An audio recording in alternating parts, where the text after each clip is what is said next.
Well, welcome back to another episode of the RunDisney RunDown. I'm your host, Lake Sprankle, joined today with my two co-hosts, Steve Creasy. How you doing, everybody? And our local porta potty connoisseur, Stevie. Nice. You were thinking about that all day. You're like, how do I set this guy up?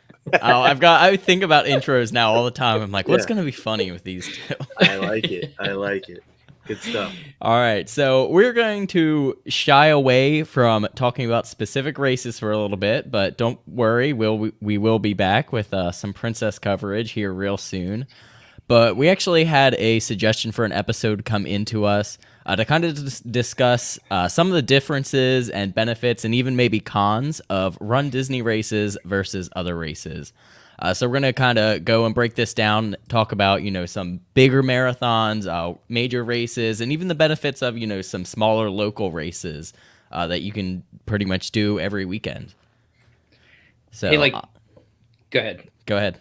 Oh, I was going to say, before we jump into that, no, finish up what you were going to say. Sorry, I thought you were done. I was actually going to pass it off to you to let you continue.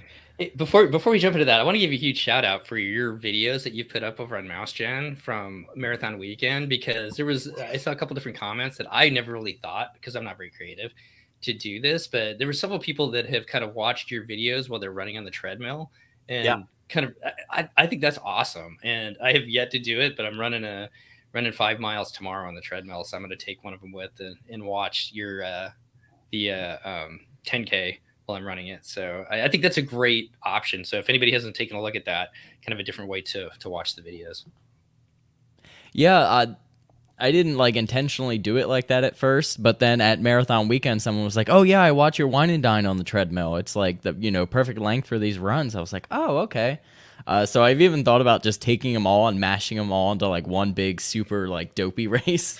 It'd be like a 3-hour long video. We'll see. I might put it up there though.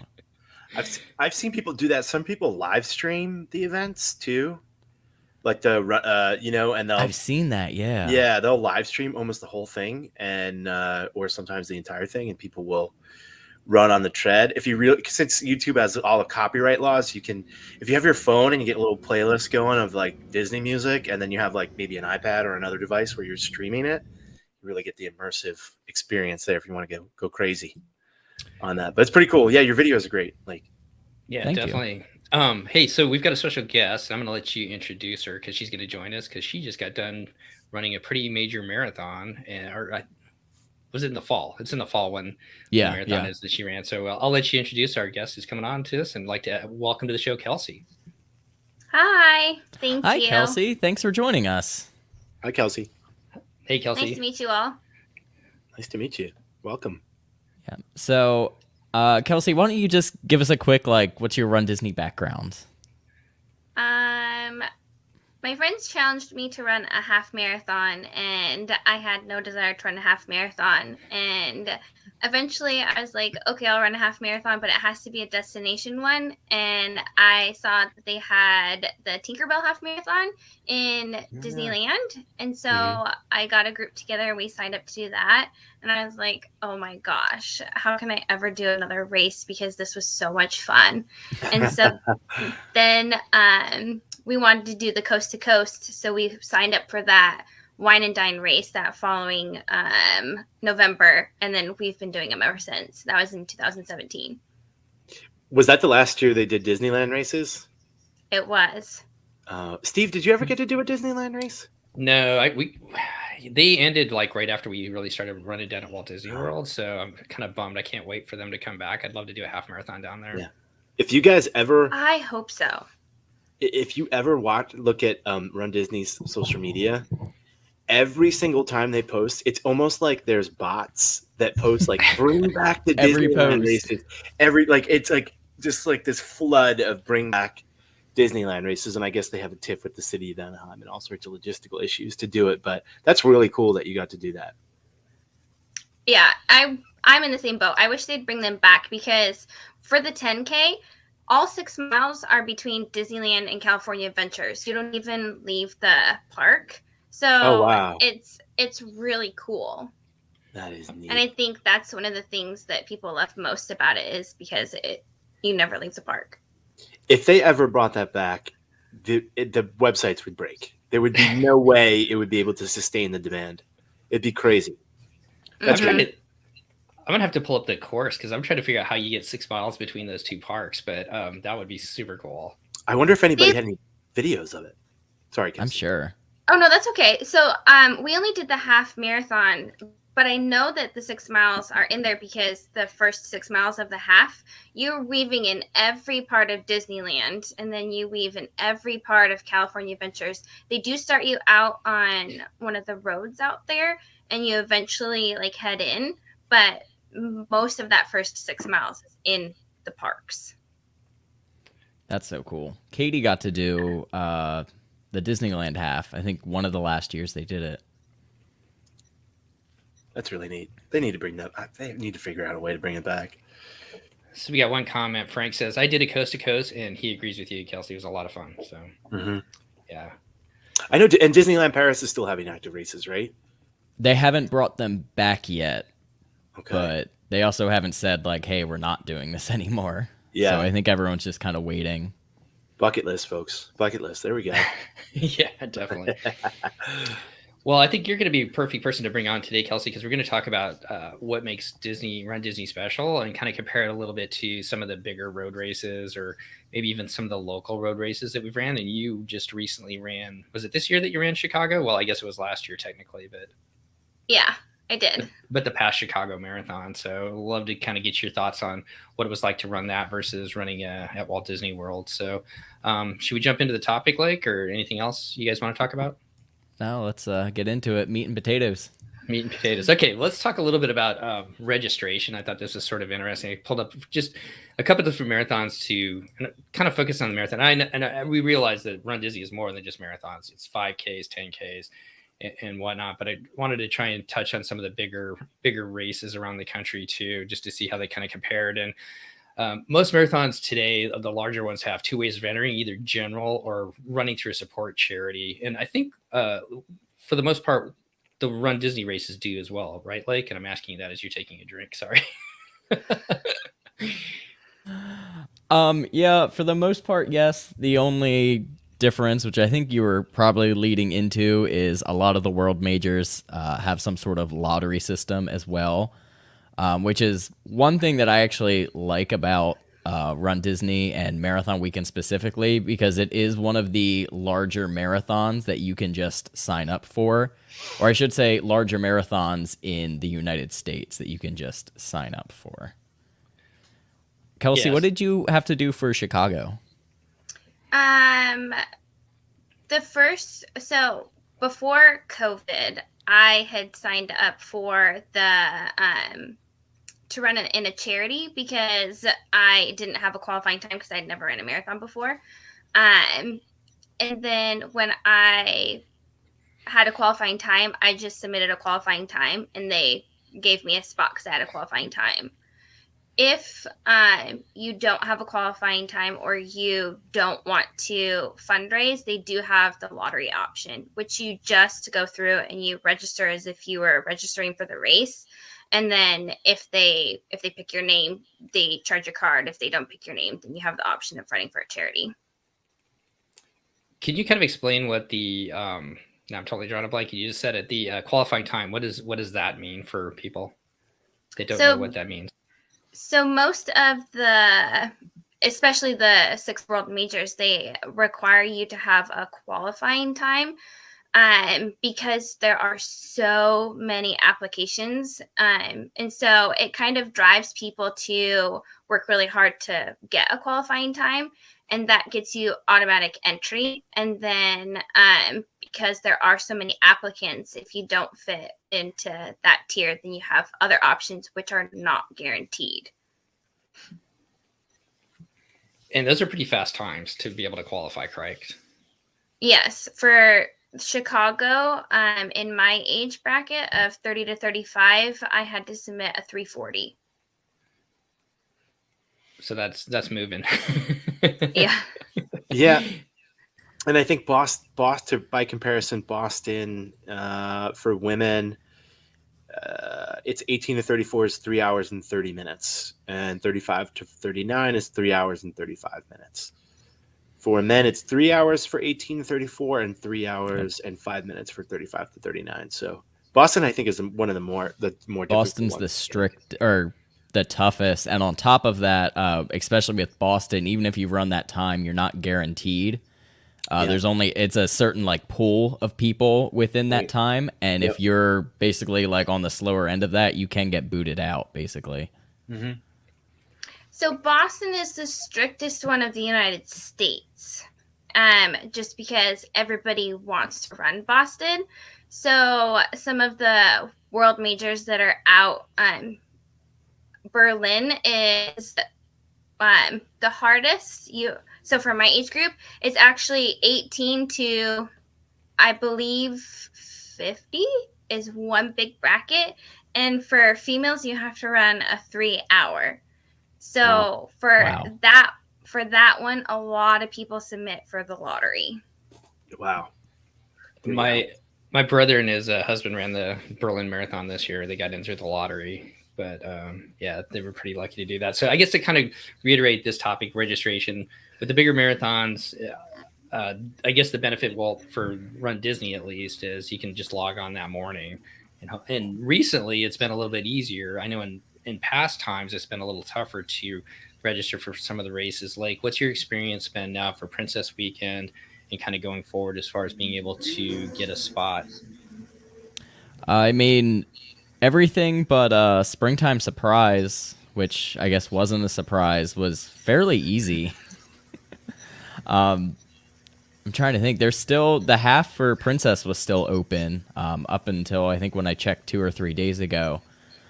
So you can still sign up for that. And I know a lot of charities were just selling off their bibs this past week. I think all of that was due as well. And like I said in the past, we did used to have, kind of competition to be able to get in. Races would sell out in a couple minutes, which is what we saw with Springtime Surprise. Again, not surprising because that was an inaugural race. That does tend to be a big draw for people. And then other things like anniversary years, like this year, Marathon Weekend will be the 30th marathon and the 10th Dopey. So I would expect that to potentially be busier, though the marathon doesn't tend to sell out as quick as some of the smaller races. Yeah, good point there. The 5 and the 10K really sell out pretty quickly, don't they? Well, another big point is cost too. A lot of people, think when you're thinking about signing up for these races, how does Run Disney compare to some of the larger marathon races too? And so I kind of pulled these out. So for the New York City Marathon, which had roughly 53,000 finishers in 2019, it was $295 per person. Chicago was, I'm not sure what you paid, Kelsey, but it was $240 for, I think, 2021 with about 35,000 finishers. Marine Corps Marathon, the People's Marathon, they call it, up in DC, that was $135 in 2019. So that's a couple years ago. Prices will probably go up a little bit. They have about 30,000 runners there. And I threw this one in just because it's a local race for us, but the Eugene Marathon down in Eugene, Oregon, at the University of Oregon, which is one of the, at least on the West Coast, it's a pretty popular one to try to qualify in Boston because it's flat and mostly downhill. That one has in 2019 that had 1,482 finishers. It costs $150. So some of the smaller marathons are going to be a little bit easier to get into.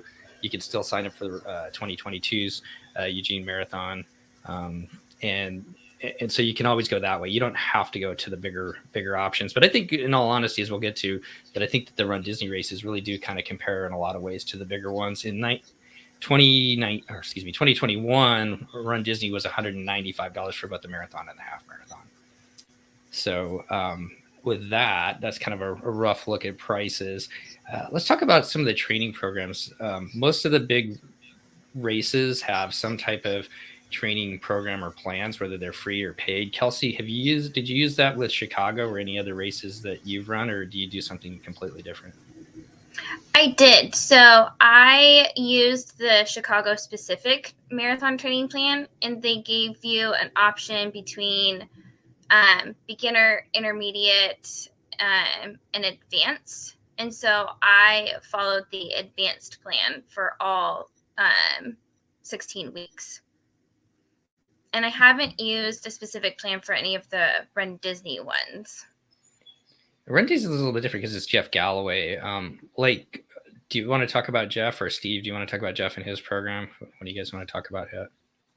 Let's give that to Steve. All right, you familiar, Steve? Yeah, I mean, I did that when I ran the Star Wars half. I did the run walk. I had like the app with the timer. I forget what the splits were. For me, it got me to the finish line, but it just didn't work for me. I don't like stopping. It just actually feels more uncomfortable to me. But I understand the method behind it is effectively, finding your run walk split, whether that's a minute on, a minute off, for example, or 3 minutes on, 30 seconds off, and a walk. And it's supposed to be about kind of recovery, preventative for injury is what they market it as and sell it as. I don't know what the research is behind it. I know his son Weston ran the marathon this year and ran his PR, his personal PR, and supposedly walked a little bit during the course. I don't know what his splits were to walk. So I have seen like the varying experiences level use Galloway. I think he's a good ambassador for the Disney races, because for a lot of folks, I venture to guess it's like their first or entry level race, or maybe only race that they do. So, it's very universally liked, and you'll see all those Galloway pace groups out there on the course, and they'll hopefully put their fist up when they are stopping. I was so happy that RunDisney actually put that disclaimer out there this year. Never Want to stop and move, because you can absolutely wipe into somebody if they're just randomly stop in the middle of the road there. So, but yeah, it's a run walk breakdown effectively. So I was just playing on their website. They do offer some free. I mean, all of Galloway's programs they offer some free options on there, so you can look at whether you're a beginner from the 5K all the way up to the marathon, and then also more advanced running programs. But they're all kind of the run walk. So if you don't want to do that, at least as far as RunDisney goes, you might have to look elsewhere to look for a training program. But once again, these are free things that most of the marathons offer to you to use. A lot of people, I've used Nike, and I've used some other different run programs too. So any other thoughts about training programs, guys, that the marathons offer versus RunDisney? No, not really. Explore getting a coach, I would say, at some point. I think they're very helpful if you can. I think the training plans are really good, but if you're very serious, or you're just like really intent on a goal or PB, if you can afford a coach, whether that's virtual, that somebody just literally writes you a plan, or someone that's more heavy-handed, I think it's definitely worth like exploring to get a coach at some point if you're interested in, putting all your effort into it. I think it makes a big difference. Well, let's move to Steve's favorite part 2, merch. Sorry, no offense to merch, folks. Pay enough for these dang races. I ain't paying for all that stuff. Well, let's talk about the race expos. I'd love to hear what it was like in Chicago, Kelsey, for that one. I've only been to a couple other different ones. One was really small to non-existent, and then the Marine Corps wasn't too bad, but nothing compared to Walt Disney World. What was Chicago like, Kelsey? In comparison to the RunDisney ones, I'd say it was about 2 or 3 times the size. They had a lot of different vendors and race support, and if you hadn't brought any supplies for the marathon, they had everything there for you. And one of the things that I really liked about their expo was the how quickly you went through like the bib process. And so you just scanned a thing, a barcode they sent you, and it popped up your picture on the screen, and then you just went and grabbed your bib number. It was like seamless and quick. So I thought it was really, really, really great. And then they had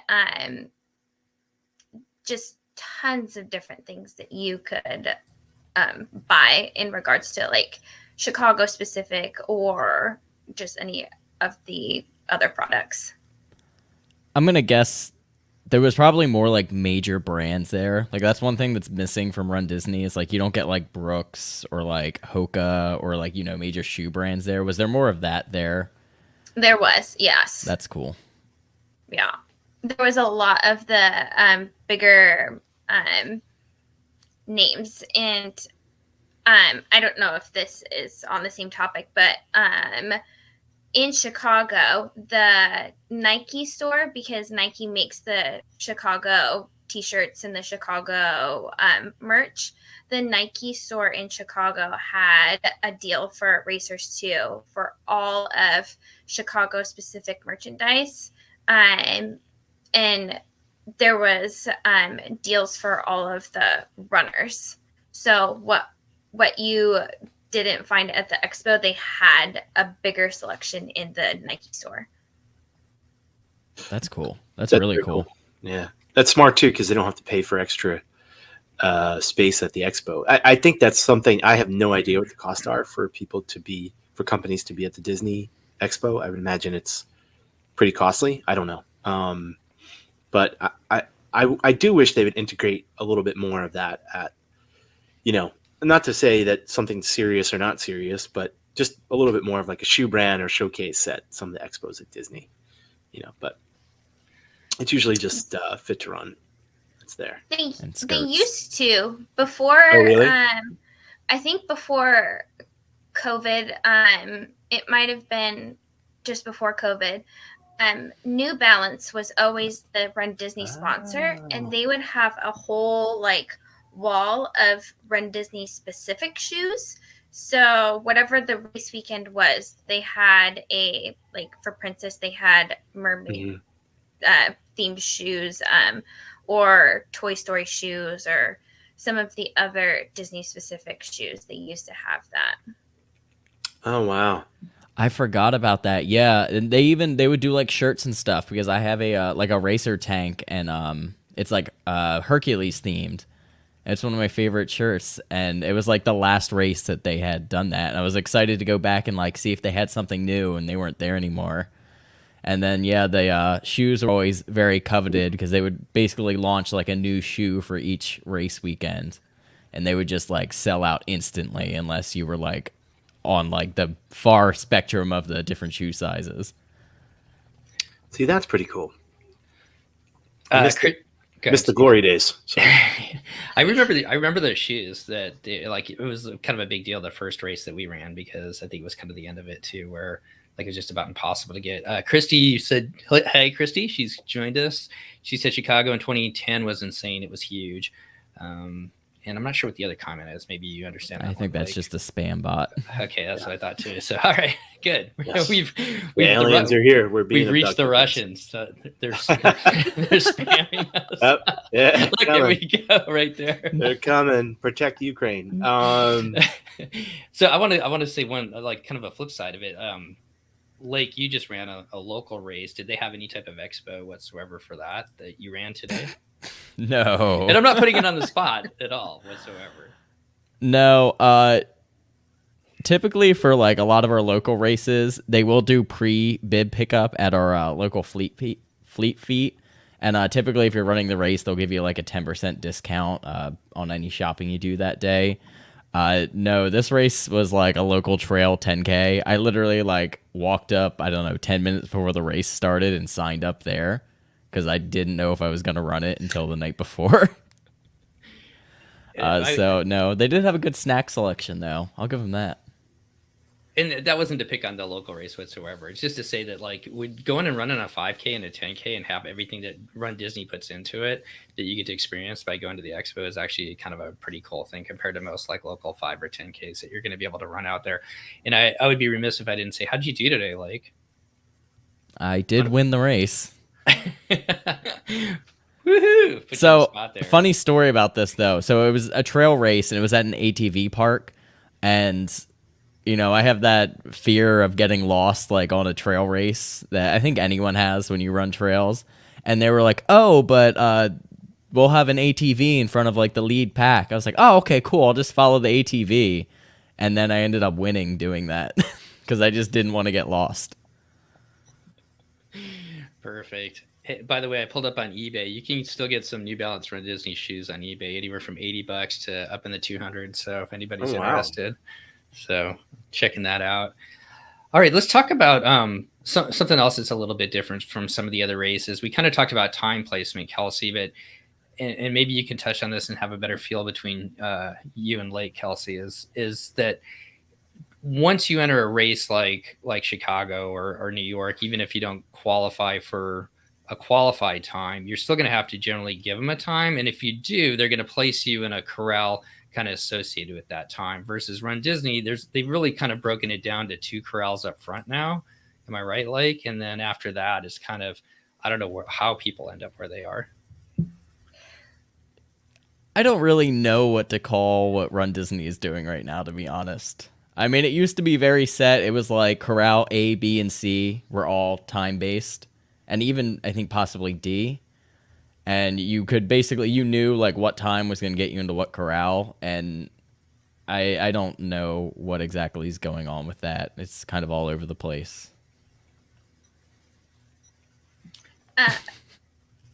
Go ahead. You want me to talk about Chicago? Sure. I really liked how Chicago did it. So their timed corrals were A through E. And so the elites are in A, and then B, C, D, and E are all people who have submitted their times. And then I'm not 100% sure how they base the corrals in the back, but they did a really great job of like making the corrals clear and having the right amount of space. And like there was a lot of people that you could ask to find your corral, but I also felt that it was very appropriate to the paces of the people in those corrals. And that makes a huge difference, especially if if you end up getting put in one of the slower corrals and then you've got all these people. Steve, what are your experiences either being placed in corrals in other races or with Run Disney?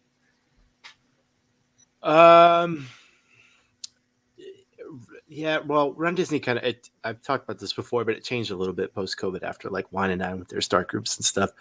I have, and also part of this is I haven't really been able to like put in a new qualifying time. You know, like when Run Disney's they want you to put in their qualifying time several months before.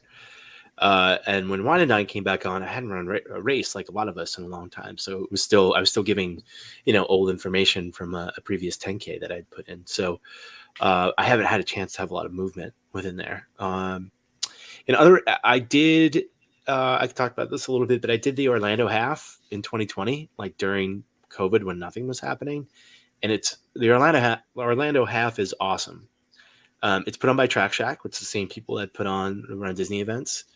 Had a little bit of elements of that to it, and they did rolling starts, and we were in waves and had masks on, and actually got my bib and all that stuff mailed to me. I never had to pick it up in person, no expo, nothing. So it was completely different. It was like the first in-person thing that was done at that point. And I thought it was great. I mean, the start time was 9:30. I think I was across the elites left at like 9:30. I think I was across at like 9:45, and I was in like wave 3 or 4, whatever back there. So totally different, but again, context of COVID for that. Other things that I've done have been just like local 5 and 10Ks. So I've never been a part of like a major event where they've had like several, crowds and start lines and stuff. But one day I'm hoping to do it, but I don't know. Run Disney's corrals and start groups are a little bit of a mess, I think. For Chicago. Sorry, okay, Kelsey. Sorry. No, go ahead. For Chicago, they were really, really they sent off one corral and then it was 5 minutes that they had to run before they sent the next one. And then it was 5 minutes before they sent the next one, which I really appreciated because the corrals are so big and packed because it is Chicago. So that amount of time to get runners kind of like moving and through the streets, because the first couple of miles are packed and you can't really move anywhere. So I really, really liked how they gave a good amount of time in between each corral. Yeah. I mean, one thing that Run Disney does is, you have fireworks at every, it's spectacle. And so, a lot of people like that, and I wouldn't take that away from anybody, but I think it does, the way they send out everybody, I think it does take a little bit longer once they, do that kind of build up and do the fireworks and get all the corrals out. So it definitely kind of moves slow. I've been back there when it's taking a while. And you feel like, wow. I feel like the elites and sub-elite group has started like a half an hour ago, and I'm not even in the last corral. So, I get a little impatient back there, and I'm in the middle. Really, I was in the middle for a half. So, we get another comment. Kara says the corrals are a disaster, all in caps. Legit would not run Princess out of anything other than S1. So she'll be up there with you, Lake. And Kelsey, are you running Princess too? I'm not doing Princess this year. I am in school right now, so I couldn't take that time off. What was your last Run Disney event that you were able to do, Kelsey? Marathon weekend. Oh, you were there for Marathon weekend. Okay. Mm-hmm. Missed that part. You ran the Dopey. You ran Dopey too. Okay. Awesome. Nothing much, just Dopey. Just dope. Just 48 points. Yeah. She's in a couple of my videos. Okay. See, now I just caught myself in a moment where I was like, probably haven't watched your videos through and through. Got to go back and do it. Definitely liked and subscribed though. That's what matters. Like and subscribe. Subscribe, hit the other button, and do that YouTube stuff. I don't know. If you watch it, great. If not, no big deal. No, I'm just kidding. All right, well, let's turn to race day experiences. I'll be curious to see what race day experiences was like for you, Kelsey. I know that like Run Disney, we were all kind of like worried about the fact that you got to get up at 3:00 in the morning to get on that bus, and they get out to the start line to start at 5:00 so we can all run through the park so they can open up the parks. But I will say that when we did. I'm losing my brain. When I ran Marine Corps Marathon, I was on the Metro riding to the start, and that was actually pretty gentlemanly. I think it started at 7, so I think we all had to be there at 6. It was a pretty easy thing. But there were some people in front of me, and they just run New York, and they were talking about being up at midnight to get on a bus that took them into some borough, and I'm not sure how New York works or anything like that. Staten Island, baby. That's where they were out in the cold for like hours before the marathon started. So it's not just Run Disney as far as getting you up early to run some of these bigger races. But Kelsey, what was your overall race day experience like? Was it organized in Chicago? I know I'm sure it was, but was it organized? What were your thoughts about the race day experience in Chicago? I thought that was actually a lot better than Run Disney. I really liked the organization that they had. They started at 7, which normally I would like, but it was really hot that day, so I would have preferred to start in the dark. But the whole process of getting into the park where they start it all was very seamless, very fluid. They do send you information about partner hotels. So our group stayed in a hotel that was so close that we just did like a jog to the park because we were so close, and so we did our warm-up that way. But getting into the park was very seamless. Security check was, you just kept moving. And then everything was labeled with so many labels you could not get lost. It was very well done.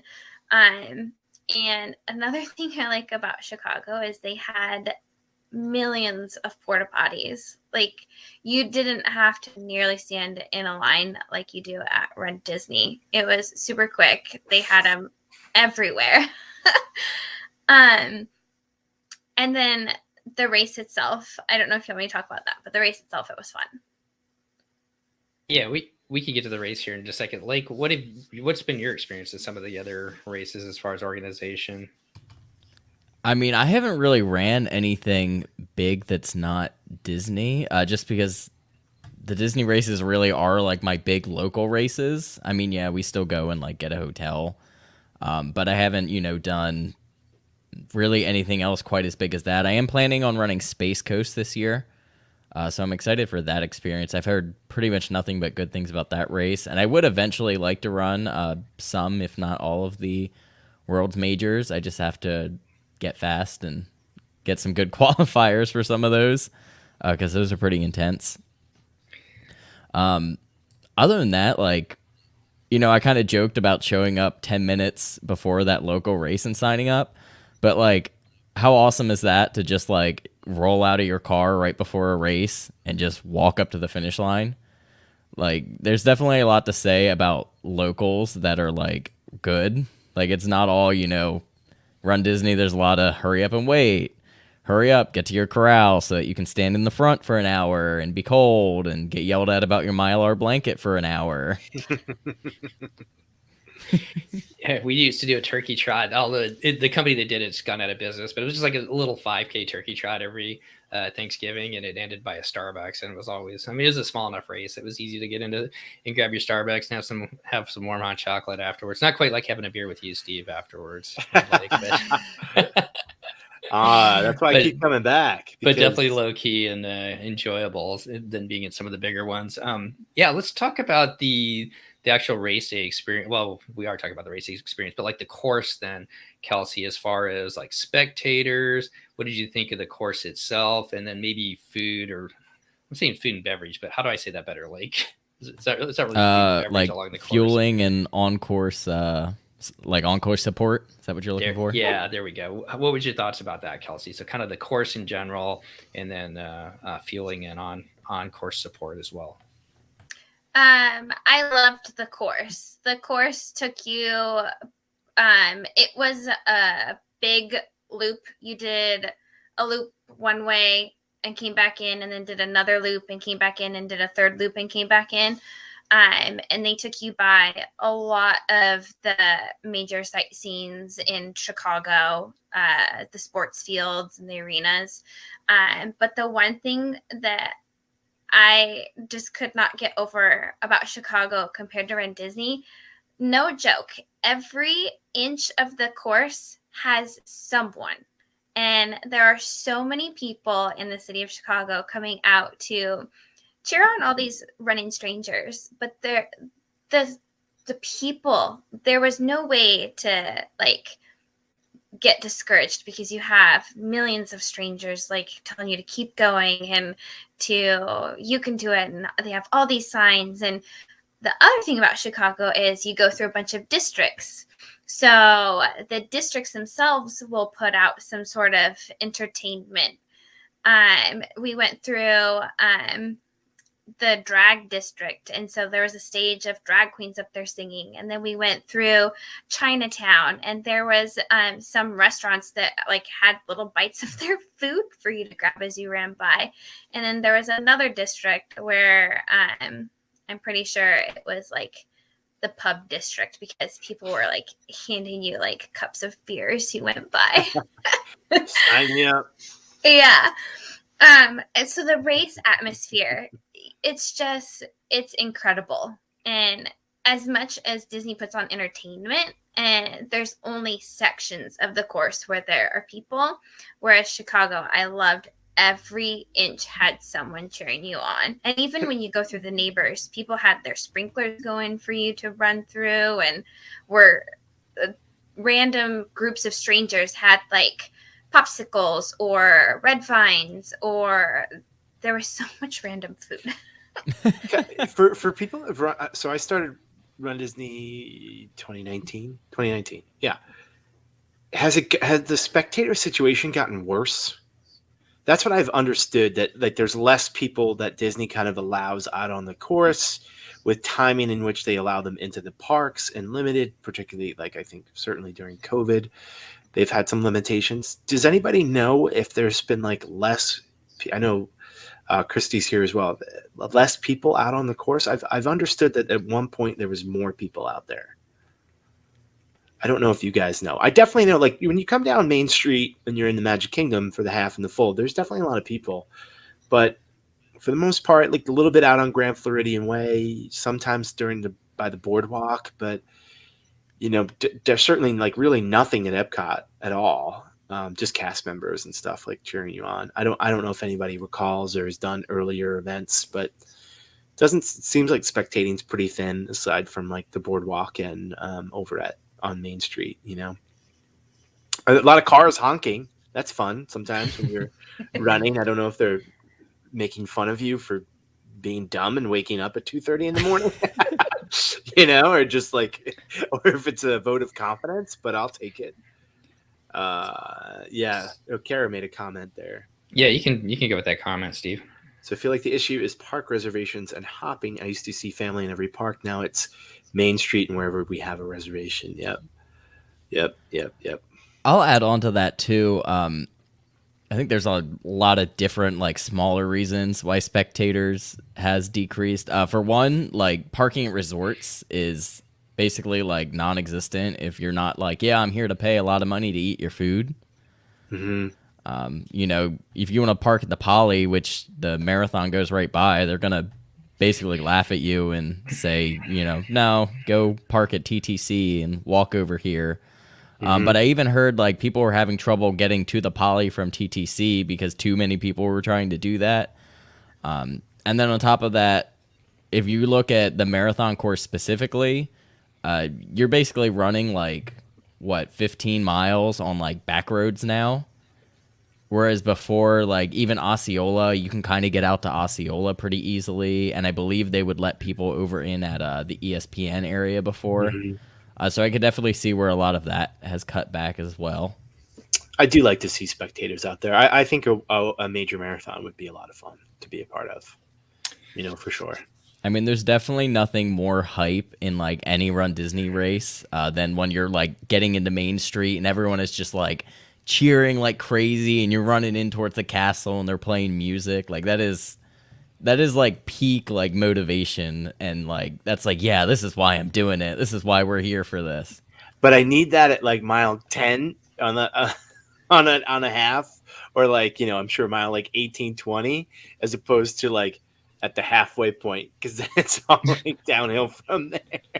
Not literally, but you kind of need, you like that kind of boost towards the end when you're hurting. But no, I get it. It's hard. It's not an apples to apples comparison to have the Disney a Run Disney event to any other, major city, or Abbott, World Marathon. I think there's pretty stark contrast between the two events. And I think, we've kind of developed our own community around the Disney events, and that keeps me coming back. And I think a lot of people have. We've mentioned that in other episodes. And I just think that, where I think that, and you also probably have to be at least somewhat of a Disney fan, or you don't have to be, but at least be open to being entertained, with Disney songs and characters and so on. But whereas other marathons, the city is kind of the muse, right? So I'll let you take the comment by Jared Lake. Maybe you can touch on that one. Yeah, so basically, long story short here, he asked if they charged to be a spectator, and then asked about the cheer squad, which I don't believe cheer squad is happening, but cheer squad basically used to be like a paid spectator experience, and I believe they actually like took you around to certain points, and then you also had like your own set of bleachers at the finish, so you always had a good seat. But other than that, which like I said, I don't think is currently happening right now, you do not have to pay to spectate. Even to get into Magic Kingdom, you do not have to pay. They have a set amount of hours that they say, yes, you can come and spectate. It's usually like 5:30 a.m., like right after race starts, until like 7:30 or something like that. It says it on the event guide because I just read it for Princess, and they'll tell you specifically when you need to be on the Magic Kingdom monorail to get over there, and this and that. The only time you would have to like pay to spectate is if you want to watch in basically any park that's not Magic Kingdom, and it's during hours that they're open. So if you wanted to see someone in Animal Kingdom for races that run through that, or Epcot, which is one thing I used to like doing before you had to plan everything out with park passes. was I would finish the race, and if Epcot was open, I would just scan in and then watch the race from there, because typically Katie would still be running. And I usually had a blast, like just standing in the park, you know, the music's going and you get to watch the runners. But overall, no, you don't have to pay to spectate, or yes, you don't have to pay to spectate. It's free to, you know, get into the expo and all of that, and they can show up at the start and the finish, and there are areas for them to watch both of those. Under Princess, it says the spectator experience continues to be evaluated. Please check back closer to the event for more details. But yeah, no pay for spectating, like you said right now, that I can find on their website. I will say that when I did a Marine Corps marathon at mile 6, there was a whole, you kind of go through this area of houses, and there was a whole bunch of people out there that were handing out mimosas, and they were chanting, "Quit now, drink now, quit now, drink now." If they would have been a little further down, I may have taken them up on it. 6 miles, I was still feeling pretty good. So, anyways, but I think a lot of good points there. I think, you know, what other race you run is going to be hit or miss as far as how much spectating or activities there are on the course. Around DC, there was a lot, but then I did the Portland Marathon here, and there was like large sections where there was like 5 miles where you just run along a highway. And so just like you said, Steve, cars were honking at you as you went by. Once again, not sure if they thought we were crazy or if they were supportive, but overall, I think Run Disney does offer a lot of activities around the course to kind of keep you motivated. Maybe not as much as Chicago, obviously, it sounds like, Kelsey. But let's turn it back to one more thing about Chicago. And what do they do for fueling, and how about restrooms along the course too? Do they have plenty of those? So I would say Run Disney is the best at on-race support. Run Disney has something close to every mile and a half, maybe even every mile. Whereas Chicago, it was probably every 2 miles, maybe 3. It was a lot more spread out. So it was better to have, I was really glad I had my own water bottle. Just because there were some points where I was like, oh, I need water, but there's no water. And to be honest, I don't recall what they handed you for Run Disney gives you some chews, and I don't remember what Chicago had.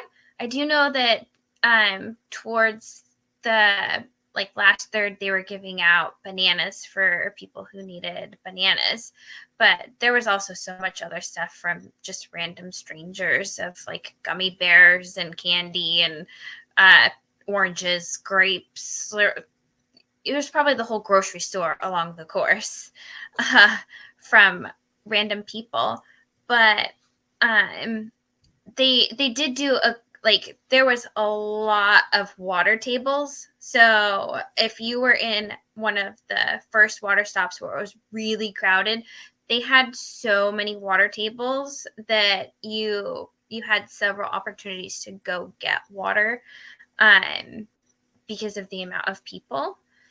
And then their aid stations, they were really good with, they had a lot of aid stations, like the medical stations, and they did a really good job on being ready for you if you had to go by. I didn't stop, but my friend did, and she grabbed some BioFreeze, and she said literally they put it all on for her, and they had these spray things. They were spraying BioFreeze, and she was on her way. So they are very prepared for everything.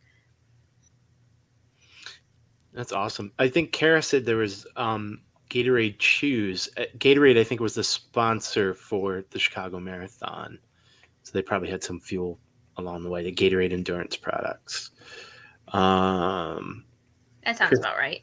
Yeah, Christy said they had goo several times, but I think she ran it in 1957, so it might have been a while ago.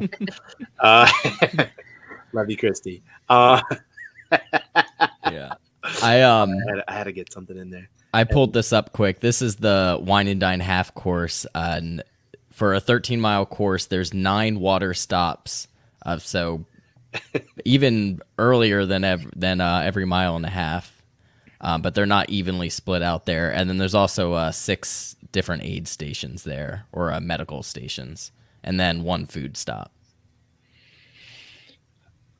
I'll kind of second guess that, or second that with the Marine Corps too. Disney does an awesome job with I mean, I don't mean to talk about bathrooms, but they've got bathrooms and stops all over the place. It was hard to find one on the Marine Corps one, and they had goo. And if you were a slow runner like I was that day running my first one, I think all they had was coffee goo left when I got down to like mile 20 or something like that. And that is still to this day one of the grossest things that I've ever had, was how that felt in my stomach then. So Christy's also supporting the Detroit Chamber of Commerce. She says that if you want to look for another larger marathon, the Detroit Marathon is a good one to run with less people. So anybody wants to go run in Detroit, you could do that.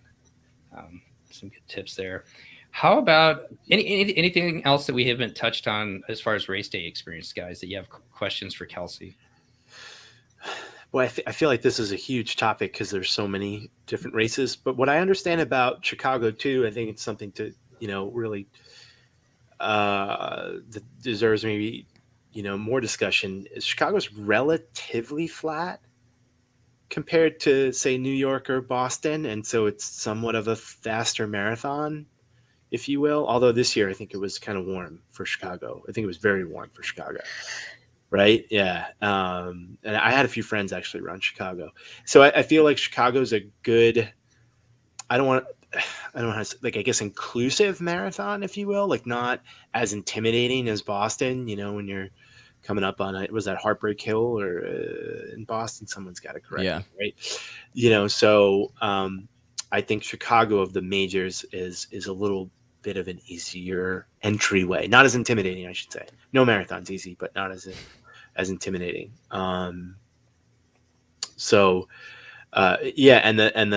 qualifying times, and I think the amount of people that they accept, I'd have to look at the acceptance numbers, but it looks like a great marathon to run.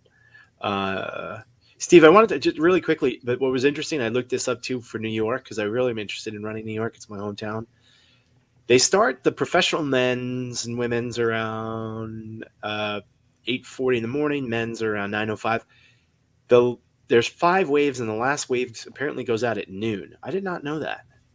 So that is a huge spread because there's tons of people that run New York, and I think they keep. I mean, the last person that comes in finish line for Central Park, it could be like super late. So anyway, fun little fact. Well, we're coming up on an hour, guys. I guess a couple more questions, which I think would be fun to kind of go around the room here a little bit. I know one of the big reasons why a lot of people like RunDisney is the medals that you get. I could say that I thought we got a pretty good medal, and I'll show it. I brought it with for the Marine Corps. So this is like 2009. So you figure there's been quite a iteration. Kelsey's got a ton of medals on there, but for Portland, we got a tree. So they gave us a live tree that we could take home and plant. But what are you guys' thoughts about some of the races versus RunDisney that you've run? The Orlando half medal was really good. It was like this flamingo. They are cool. Yeah, they're really good. Again, it's Track Shack, so I imagine that the medals are probably, commissioned and similar to some of the RunDisney stuff. I've run some local races, and I don't even remember. My wife probably threw out some of my medals. She buries them in my closet somewhere. I don't have them displayed, and I don't know. I'm so bad about that stuff. But I think the RunDisney medals are probably the best that they're typically pretty good. But Kelsey's got some real gold and let's see this bling back there. Oh, you want to see all of it? So Chicago's is really cool. Well, I want to see the Chicago. Oh my god! We can see like the one. Holy! This was Chicago. Yeah, that's really cool. neat. That's Kelsey, really when did cool. you start running?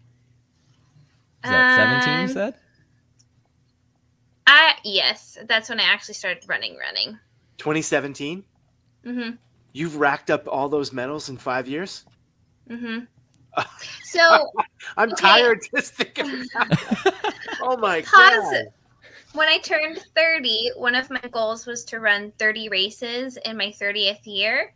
So I ran 30 races. Oh, we need a separate podcast just about that, Kelsey. Oh my god, you just dropped a 30 and 30 on us. That is pretty cool. That's really cool. And so one of the requirements was my last race had to be a marathon, and that was my first marathon. Wow. That's cool. That's really cool. Christy said that Chicago's the flattest one of the flattest courses in the country. Chicago pre-COVID was like 40,000 people, and she's asking Kelsey, what metal hanger do you recommend? Oh, I buy mine from Detroit Metalworks. They have they have a lot. They have like city specific, major specific. They have some that are not copyrighted, kind of look like Disney hangers. Yeah, cool. there's a lot cool. to choose from. Mm-hmm. So, like, how about you as far as medals go? Any thoughts there as far as some of the Disney medals versus other races? Well, like I said, I haven't ran anything like major outside. I am excited. Like I said, I mentioned potentially running Space Coast, and those medals are really cool. They're always some sort of like space shuttle, and they have their own series of like different challenges and stuff, and they're all really neat. So I am excited for that because a lot of other races have really cool medals. Now, if you run a lot of your locals, a lot of times you kind of end up with that little like die-cast medal. I've got a ton of those, and it's got like that like generic ribbon around it. I've got the red, plenty white, of blue those. One. Yep, the blue. But I mean, Run Disney does good medals, and they've definitely gotten better in like the last 3 or 4 years for sure. I just pulled out. I was hanging up some medals, and I had an extra little. Like it's a little desk thing that you can put the medal on instead of hanging it, and I had an extra one. I just reached into like the random box of medals because they're still in a box from when we moved, and I pulled out literally the first medal I got, and it was from Princess like 2016, I think, and it's just like kind of generic gold. It was when the 10K medal was the same medal every single year. I was like, wow, these have come a long way. I still can't believe that they did that. That's kind of crazy. I think they realized at some point, who knows, through some sort of a survey, that people honestly run Disney events because of the medal. Like they literally, that's what draws them to a race. It's not a small cohort of people that run a race just for that particular medal. However, that is tricky because if you sign up and wait for registration to be open and then wait for the medal to be revealed to sign up, you have a good chance that you'll be shut out from that event. So tricky, but people do, and people just buy them on eBay, which is, wow, is that weird? Sorry if I offended anybody that's bought a medal off eBay. You are bizarre, I have to tell you. I saw my medal going for like $250. I'd be like, please take this thing. I did see a lot of people this year who would post, those searching for medals because, unfortunately, we had a lot of people forced to, not be able to make it either because, them or someone in their household tested positive for COVID. So I know a lot of people were like trying to buy medals afterwards because they're like, oh, I'm going to do my own virtual thing now. Because, if you did all the training and then, your son, husband, or you got COVID and now you just couldn't go to this whole big adventure, that does suck. So I get that. Make me feel bad about myself. Like, thanks. Okay. Literally like any other scenario before that, I would have agreed with you though. No, you know what? They should have offered a virtual option for people to convert it into a virtual option. It really, if you couldn't make it because you were yourself or someone else tested positive for COVID, they should have offered a virtual option. I thought, but it is what it is because people they really get excited and they want the medal and they want some virtual. Because I did the virtual half in 2020, which was I just ran at my neighborhood obviously, and that's like one of my favorite medals that they made. It was awesome. It was really good. It was like there was no step down in quality whatsoever. With some of their virtual stuff. Have you guys ever done like the virtual 5K summer series? I signed up for it last year. Was it Marvel last year? No, it was Lion King. I take it back. It was 2 years ago that I signed up for it then. You did attractions. Like parks. Yeah, attractions. Yep. Yeah. Oh, yeah. With the old like ABC tickets and Yep. Yeah. Oh yeah. Do you have those handy, Steve? No, and actually, I gave one away to Christy, and I gave one away to Chris, I think. So That's Oh cool though. my goodness! I kind People of get gave away. medals for races they didn't run. What is Yeah, happening?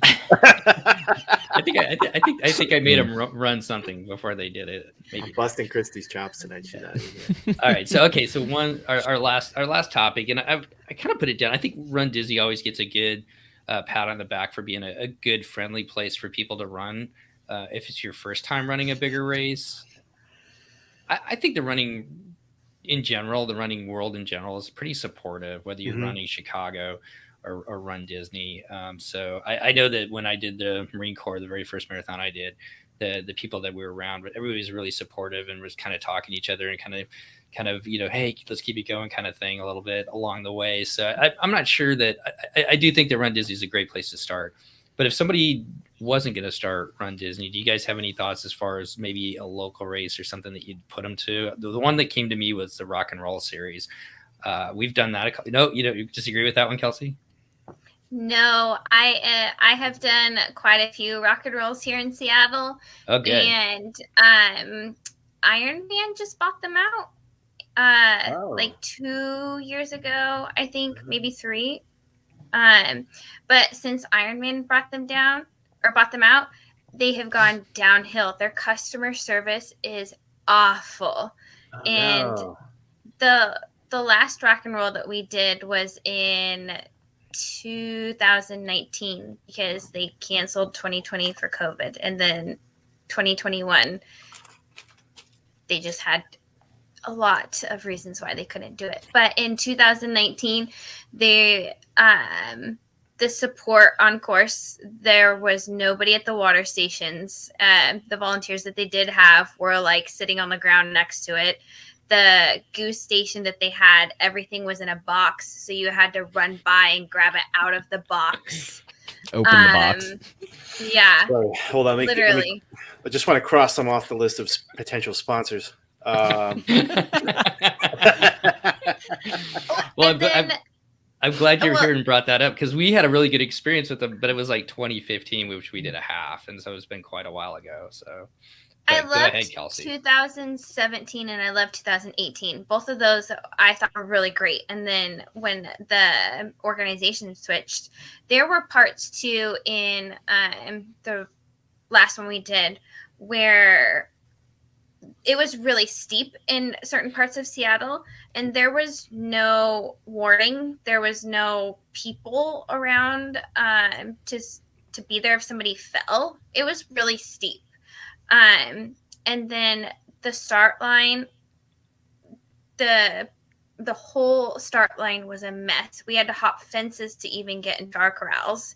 They didn't have signs for bag check, so you went on a scavenger hunt for bag check. And then the finish line, it was all a mess. I'm only doing this year because I had signed up for it at the Expo of 2019, but after this year, I won't do any more. So on that note, do you have a better suggestion? Or one that Actually, anything but? So because rock and roll is kind of a stink, my next adventure is to do the vacation races. Yes. You just ran one of those as well, right? I did the Mount Rainier, which was amazing, and their race organization for during COVID times was absolutely amazing. I would really like to run some of those races. Very cool. Their medals are super cool. They just decided to bring one to Florida, and unfortunately, I don't have a lot of interest in running that one because. Did they do Big Sur? They do a run. I'm not sure. No? Okay. They might. They do a lot of like copy races that like already exist, and then they just kind of run it through their own organization. Is something I did find out. But they have races literally all over the country, and it's all like really cool destinations. Mm-hmm. And you can do. They have vacation races for the United States, and then they have global adventures, which they will take you. There's one I really want to do in Ireland. I saw that. Wow. And there's ones around different countries too. Very cool. So go to, if you haven't heard, I'd never heard of this before. So go to vacationraces.com if anybody's interested in this. They have half marathons, ultra marathons, and as you said, kind of all over the U.S. and also some outside of the U.S. as well. So that's a good suggestion for something different than Run Disney if you're not going to be able to make it down to Run Disney. That was more like trail race, right? They have both, but it's okay. more of them are trail races. But they do have some that are road race. Okay. Lake, Steve, any thoughts on that before we finish up with our last question, I guess?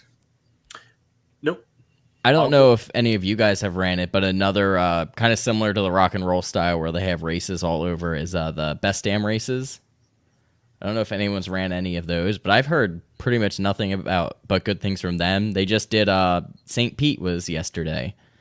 And they'll usually do a whole series through the weekend. I think for St. Pete, they had a 5K half and then an 8-miler and a 10K, I think. Yeah, I've seen them advertised around here. I've run, I haven't done a Best Damn race, but I have run a race in St. Pete. It's pretty fun. It's very flat and good, although it was in May. So, Florida's just, you got to roll the dice down here sometimes with weather. You never know. It can be incredibly hot, no matter what time of year it is. But I definitely want to expand the horizons for sure.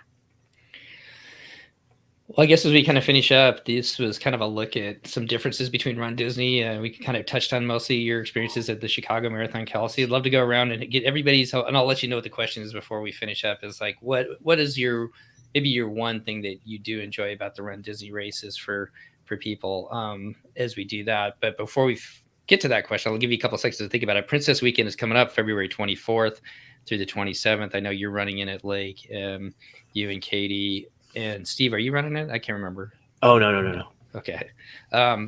What's your thoughts on a show for that? Do you see us doing something before the race or afterwards? If we could do something before, I would love to make that happen, as I'm sure many others would. Yeah. So look for that. We'll put something together here in the next couple of weeks before February 24th comes. But let's just kind of go around the room here a little bit, and we'll start with our guest. If you're ready, Kelsey, what's something that makes Run Disney special for you? I think one of the things that got me hooked in Run Disney is the atmosphere. I absolutely love all the different walks of life, all the different athletic abilities, all the different goals that people are running for, all the stories are so inspiring. And getting together and just seeing how happy, excited, enthusiastic everybody is, even after they've run, everybody's in pain and they're all still like smiling ear to ear. It's so great. I think one of the things that I will never, ever take for granted is the community of people that I have met through Run Disney. Yep. Steve, what about you? No, I think Kelsey, you summed that up pretty perfectly.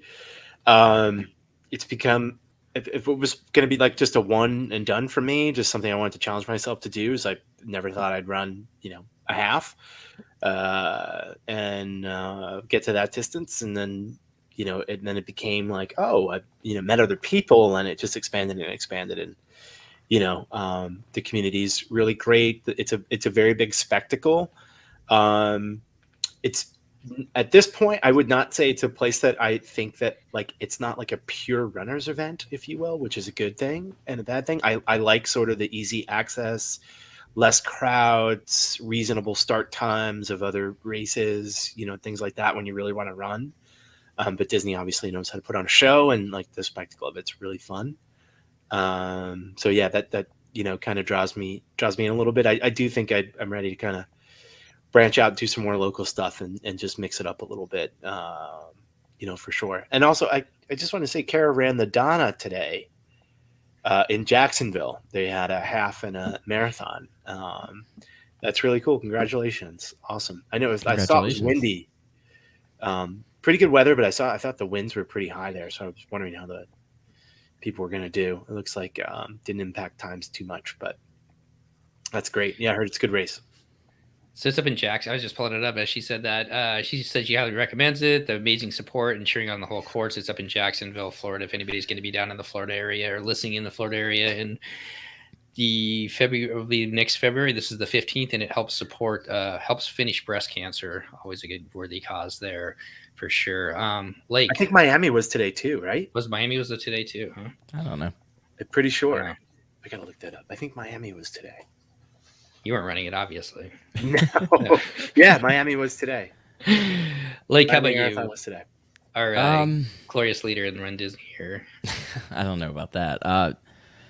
I mean, for me now, it's definitely the people. All the people that we've met at races. I mean, you guys, literally met Kelsey and that whole like group, literally in the corrals on race day. Like that's how basically I think everyone met each other for the most part. And it's just like so fun to get back together, especially this year. Like marathon weekend was pretty much everyone's like back to racing. Just to see everyone after literally 2 years and like catch up, and then everyone hanging out, waiting for each other to finish at the end. It's just so fun. And, getting to see all these people, accomplish these first time goals. People running first marathons, first dopies, first half marathons, 5Ks, 10Ks, whatever it is. Run Disney is just a really great platform to really get people up and going. And that's what's great about it. Yeah, I'm not sure if I have anything really to add to what the three of you said. I really like what you said too, Kelsey, about the multi-generations and just all the different gamuts of how, people's run wherever they are on their journey in running. I love seeing all those different people being out there and kind of experiencing it together. And I think Disney does a really good job of making it a welcoming and a great environment to do that in. So I think that's it for today. Like, you want to take us out of here and finish it up? But I would like to say thank you so much for coming on, Kelsey. It's been a pleasure having you on. It was fun meeting you. I don't know if you remember, I met you in the corral, but it was kind of dark and during the half marathon. But he was also scared of being in Corral A. Do you know the episode of Friends when Matt LeBlanc's character, I think it's Matt LeBlanc, like he wears all the sweatpants, and like all the pants, and starts doing like the squats and stuff. Like, I dare you to put all those medals on at the same time, Kelsey. That's what it made me think about. Like, just put them all on and just try to walk around with all that bling on you. Man. Sorry, I don't know why. I thought of it. That made me think of that. Like, I wonder, those are a lot. It's a lot of medals. Oh, man. I see a TikTok video coming out of that, maybe, or something like that. Yeah. Yeah. Like doing like strengthening your neck with the presses. But anyways, thank you so much, Kelsey, for coming on and sharing your experience with Chicago. So it was really fun having you on tonight. Thank you for having me. I appreciate it. It was fun to be on here. Yeah, absolutely. It's fun to get to bring people on. I mean, that's kind of why we do this show is, I said, I just want to talk about Run Disney. Have a good time with friends. Sometimes, drink a beer while we do it. But I'm going to DM Brittany, is it Charbonneau? I believe her name is. The winner of the Dopey Challenge. Yeah, come to our super low-key Run Disney show to talk about the thing that everyone keeps asking to talk about. Oh, please look her up if you haven't. She won Dopey. It's awesome. She's been doing a lot of podcasts. That was really cool, actually. Yeah. Yeah. So cool. And I'm glad that it actually, I feel like the event got some like good attention and, maybe understand that, you could be a serious runner and it's a USTAF course and you can qualify for Boston doing Run Disney. There's, it's a chip time event. You could take it seriously. There's nothing wrong with that. And still have fun. Yep.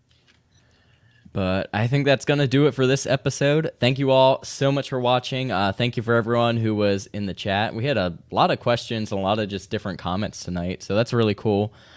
Steve, why don't you let us know where people can follow you and get a hold of you guys first?